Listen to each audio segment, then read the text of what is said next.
মান তাওয়াদ্দা ফাআহসানাল উযুআ খরাজাত খাতায়াহু মিন জাসাদিহি হাত্তা তাখরুজা মিন তাহতি আসফারিহি আও কামা ক্বালা রাসূলুল্লাহি সাল্লাল্লাহু আলাইহি ওয়াসাল্লাম।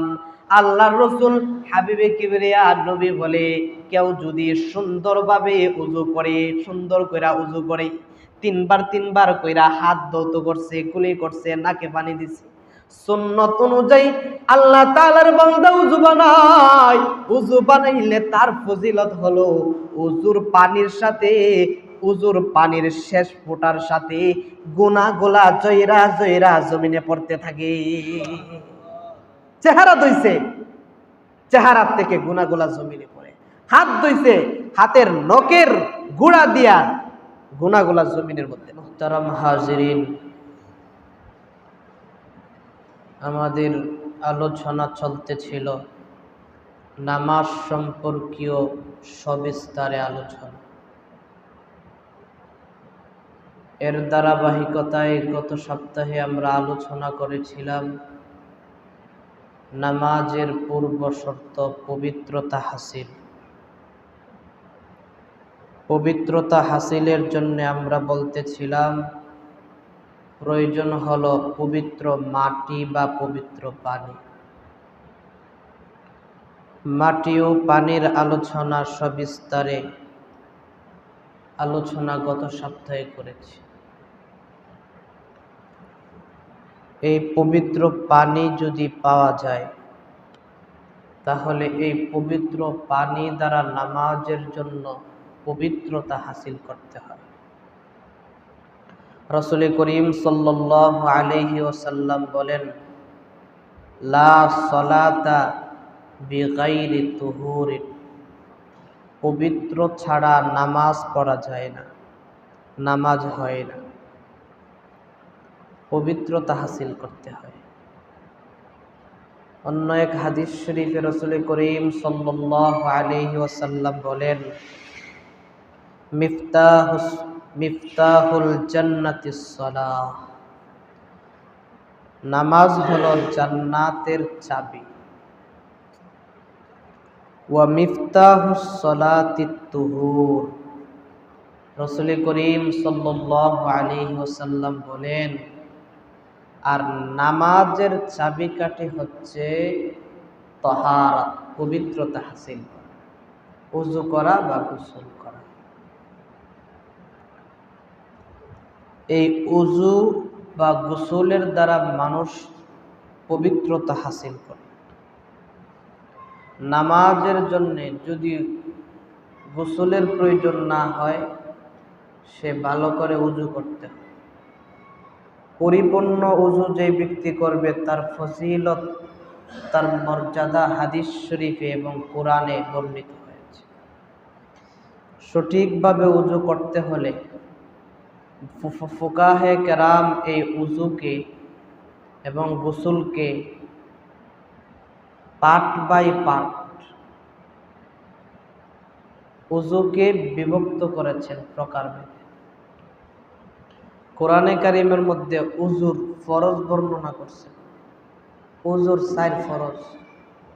আল্লাহ সুবহানাহু ওয়া তাআলা বলেন, ইয়া আইয়ুহাল্লাযীনা আমানু ইযা কুনতুম ইলাস সালাতি ফাগসিলু ওয়ুজুহাকুম ওয়া আইদিয়াকুম ইলাল মারাফিকি ওয়ামসাহু বিরুউসিকুম ওয়া আরজুলাকুম ইলাল কা'বাইন। এই আয়াতে কারিমার মধ্যে রব্বে কারীম আল্লাহ সুবহানাহু ওয়া তাআলা ওযুর ফরজ বর্ণনা করছে। ওযুর ফরজ 4টি। 1 নম্বর হচ্ছে সমস্ত মুখ ধৌত করা। 2 নম্বর কনুই সহ 2 হাত ধৌত করা। 3 নম্বর মাথা মাসহ করা। 4 নম্বর উভয় পা টাকনু সহ ধৌত করা। এ হলো 4। এই 4টি হলো ওযুর ফরজ। চেহারা ধৌত করা, মাথার চুলের গোড়া থেকে তুতির নিচ পর্যন্ত, এক কানের লতি থেকে আরেক কানের লতি পর্যন্ত, এটাকে পরিপূর্ণভাবে ভালো করে ধৌত করা, কুনি সহ ধৌত করা, মাথা মাসে করা, পা ধৌত করা। এই মাসে আর দোয়া, এই ধৌত করার মাঝে যদি, মাসে করার মাঝে যদি এই অঙ্গ প্রত্যঙ্গের চুল পরিমাণও যদি বাকি থাকে, তাহলে তার উজুর ফরজিয়ত আদায় হবে না, তার উজুও হবে। মাসে করার ব্যাপারে মাসআলা হচ্ছে, এক চুল পরিমাণও যদি মাসে করে ফেলে ধরছে, তাহলে তার মাসের হক আদায় হয়ে যাবে, তার উজু হয়ে যাবে মাসে। আর ধৌত করার ক্ষেত্রে এই চারটা অঙ্গ ভালোভাবে ধৌত করা ফরজ। উজুর এই ফরজ যদি উজুর মধ্যে থাকে তাইলে তার উজু হবে, ফরজিয়ত কমতি থাকলে তার উজু হবে না। এই হলো 4 প্রকার ফরজ উজু। এই উজু সুন্নত তরিকায় করতে গেলে রাসূল করিম সাল্লাল্লাহু আলাইহি ওয়াসাল্লামের বাতলানো পদ্ধতিতে তরিকায় উজু করতে হবে। যেমন সাধারণভাবে আমরা উজু করি, উজুর সুন্নত তরিকা হচ্ছে, উজুতে প্রথম নিয়ত করা সুন্নাত। উজুতে নিয়ত করা সুন্নাত। উজুর শুরুতে বিসমিল্লাহ পড়তে হয়, এটা সুন্নাত। উজু করার পূর্বে মিসওয়াক করতে হয়, এটাও রাসূলের সুন্নাত, উজুর সুন্নাত। এই কাজগুলা কইরা উভয় হাত কবজি পর্যন্ত ভালোভাবে 3 বার ধৌত করা সুন্নাত। তারপরে 3 বার কুলি করা, 3 বার নাকে পানি দেওয়া, এগুলা সুন্নাত। 3 বার কুলি করার সময় মুখের মধ্যে পানি দিয়ে গড়গড়া করতে হয়, রাসূলের সুন্নাত এটা। নাকে পানি দেওয়ার সময় নাকের ভিতরে পানি দিয়ে আবার জোরে প্রেসার দিও, নাকের ভিতরে পানি দিয়ে জোরে নাক দিয়ে প্রেসার দিয়ে পানি বের করো, এটা রাসূলের সুন্নাত।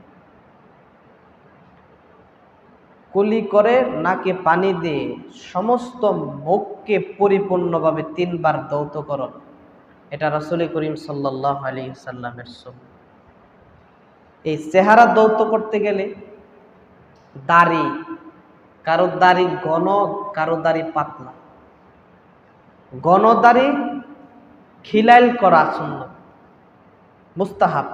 ঘন দাড়ি খিলাইল করা কি মুস্তাহাব, ঘন দাড়ি। আর যদি পাতলা দাড়ি হয়, এই দাড়ির ভিতরে পানি পৌঁছানো ফরজ। চুলের গোড়ায় পানি পৌঁছানো কি দেখে গেছে, আমরা উজু করি কোনো মতে পানি দিলাম, একটু ভিজলো, দাড়ি পাতলা, তার উজুর ফরজিয়ত আদায় হইল না, তার উজুই হইল না। ঘন দাড়ি খিলাল করা মুস্তাহাব, পাতলা দাড়ির গোড়ায় পানির, দাড়ির গোড়ার মধ্যে পানি পৌঁছানো কি ফরজ। চেহারা ধৌত করলাম, কুনি পর্যন্ত, 2 হাতের কুনি পর্যন্ত 3 বার ধৌত করা সুন্নাত। উভয় হাতের আঙ্গুলি খিলাল করা সুন্নাত। সমস্ত মাথা একবার মাসে করা সুন্নাত, একবার, 3 বার না, একবার মাসে করা সুন্নাত। এও নতুন পানি না, আগের পুরান পানি দিয়ে হাত ধৌত করার পরে যে পানি থাকে, এই পানি দ্বারা একবার সমস্ত মাথা মাসে করা সুন্নাত। যদি 3 বার আমি নতুন পানি দিয়ে মাসে করি, তাহলে উজুর মধ্যে এটা মাকরুহ হয়ে যাবে, আমার উজু পরিপূর্ণ হইতেছে। গর্দান মাসে করুন, কানের ছিদ্রের ভিতরে আঙ্গুল ঢুকান, এটা হাদিস শরীফের দ্বারা প্রমাণিত। এগুলা মুস্তাহাব আমল উজুর মধ্যে। মাসে করতে গেলে আমাদের হুজুর দেখাইছেন, আমাদের উস্তাদরা, এই আঙ্গুলগুলা 2টা একানো করুন, তারপরে আঙ্গুলটা হালকা মাথার এই সামনের বাগ থেকে নিয়ে এই আঙ্গুলটা দিয়ে, 2টা আঙ্গুল দিয়ে সামনের বাগ থেকে নিয়ে পিছনের দিকে বাকি দুইটা আঙ্গুল থাকে, এই দুইটা আঙ্গুল দিয়ে আবার সামনে আনো। এই হাতের যে এই আঙ্গুলটা থাকে মুরব্বি আঙ্গুল, এটা দিয়া কান মাসে করো। হাতের ওই সাইডটা যে থাকে এটা দিয়ে গর্দান মাসে করো। এই হলো সুন্নত তরিকায় উযু। মাথা মাসা করো, গর্দান মাসে করো, সুন্নত এবং মুস্তাহাব। মাথা মাসে করার পরে উভয় পা টাকনু সহ ভালোভাবে 3 বার দৌতকরণ সুন্নত। টাকটু পর্যন্ত দৌত করার পরে উভয় পায়ের আঙ্গুলি খিলাল করা মুস্তাহাব। রাসূল করিম সাল্লাল্লাহু আলাইহি ওয়াসাল্লাম বলেন, কেউ যদি উযু করা অবস্থায় আঙ্গুলগুলা, হাতের আঙ্গুলগুলা, পায়ের আঙ্গুলগুলা খিলাল করে, এই খিলাল করার স্থানগুলাতে জাহান্নামের আগুন স্পর্শ করবে না। সুবহানাল্লাহ। একটা সাধারণ উযু মুসলমানের, উযুর মধ্যে কত ধরনের ইবাদত আর কত সওয়াব আল্লাহ তাআলা।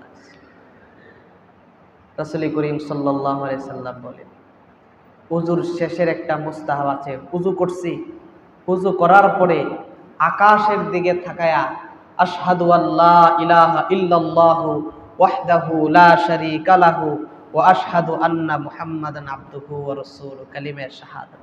কেউ যদি আকাশের দিকে তাকায়া পড়ে, সুন্নত তরিকা হচ্ছে একটা এই যে শাহাদাত আঙ্গুল, এই আঙ্গুলটা উপরের দিকে উঠায় আকাশের দিকে তাকায়া কেউ যদি একবার এরকম করে, সাথে আল্লাহুম্মা জাআলনি মিনাত তাওয়াবিন ওয়া জাআলনি মিনাল মুতাতাহহিরিন। রাসূল করিম সাল্লাল্লাহু আলাইহি সাল্লাম বলে, আকাশের জান্নাতের 8টা দরজা তার জন্য খুলে দেওয়া হবে। সুবহানাল্লাহ।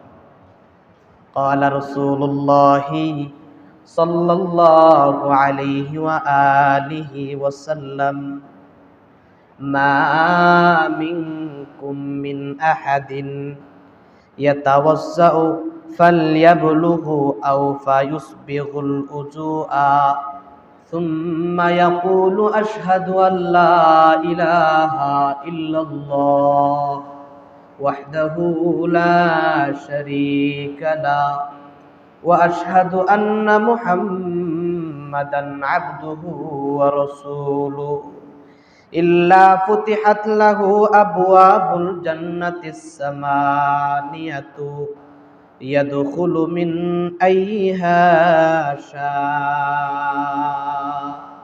রাসূল করিম সাল্লাল্লাহু আলাইহি সাল্লাম বলে, আমার কোন উম্মত যদি ভালো কইরা ওযু করার পরে ওযুর শেষে আকাশের দিকে তাকায়া এই কালিমা শাহাদাত পড়ে, তার জন্য জান্নাতের 8টা দরজা খুলে দেওয়া হয়। ইয়াদখুলু মিন আইশা, এই আল্লাহ তাআলার বান্দা 8 দরজা দিয়ে, যে কোনো দরজা দিয়ে, 8 দরজার যে কোনো দরজা দিয়ে জান্নাতে প্রবেশ করতে পারবে তার মন। সাধারণ একটা উযু, উযুর বড় ফজিলত, উযুর ফজিলত, উযুর অনেক ফজিলত। আমরা তো উযু ঠিক মতো করতে পারি না। শীতের সময় অনেক সময় উযুর অঙ্গগুলোতে পানি পৌঁছে না, কোনো মতো উযু করে আসে, অনেক জায়গাতে পানি পৌঁছে না, আমার উযুই হয় না। হাসরের ময়দানে নামাজি ব্যক্তিরা বেনামাজির কাতারে দাঁড় করানো হবে তাদেরকে, মুসল্লি হয়েও বেনামাজি, নামাজি হয়েও বেনামাজি। কেন? তার নামাজ সঠিকভাবে হয় নাই, তার পবিত্রতাই হাসিল হয়। উযু করার সময় উযুর মুস্তাহাব হচ্ছে উঁচু স্থানে বসে উযু করো, পশ্চিম দিকে ফিরা উযু করো, উযুর মুস্তাহাব। প্রয়োজনের অতিরিক্ত পানি ব্যবহার না করা মুস্তাহাব, প্রয়োজনের থেকে কম পানি ব্যবহার, প্রয়োজন অনুযায়ী পানি যতটুকু, এটা মুস্তাহাব। অন্যের সাহায্য না নেওয়া, এটা মুস্তাহাব আমল। দুনিয়াবি কথাবার্তা না বলন উযুর মধ্যে, এটা মুস্তাহাব। এই মুস্তাহাব আমল দ্বারাই তার উযুর ফজিলত হাসিল করা যায়।